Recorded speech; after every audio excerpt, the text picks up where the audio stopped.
With how the refs called this, Bomani Jones.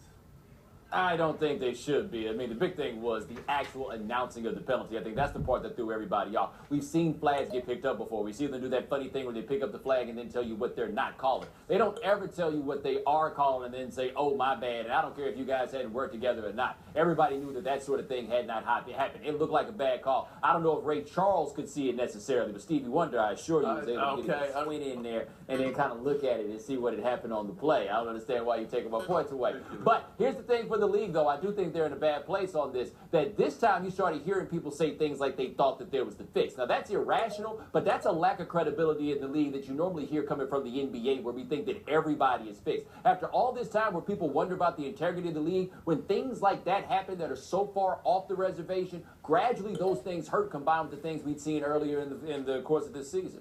Jackie Mack, your thoughts on this?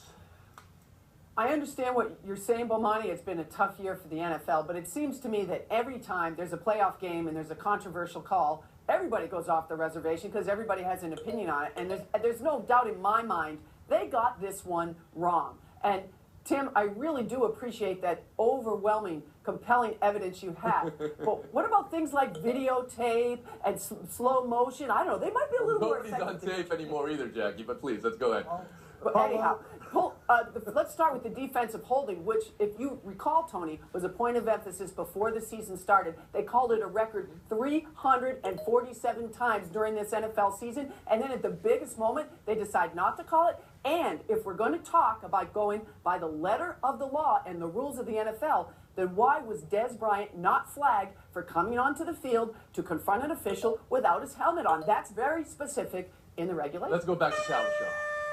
Well, to Bomani's point about the league's credibility, we all talked in August when Dean Blandino, the supervisor of officials, was photographed on the Cowboys party bus. What if this team ever makes the playoffs and gets a call to go its way? And we laughed because the team had been in the playoffs for 5 years. Detroit could have taken care of the matter by just going for it on fourth down and actually picking up a yard and going in for a touchdown. And then we wouldn't be talking about that.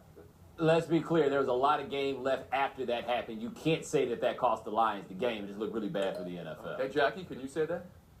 No, you can't say it'll cost them the game, but it gives you a chance to be really frustrated and upset, and to Tim's point, to start wondering about those Cowboys again, Tim. We were horned, we'll move on, but not so far, because Colts, Bengals, Panthers, Cardinals, and Ravens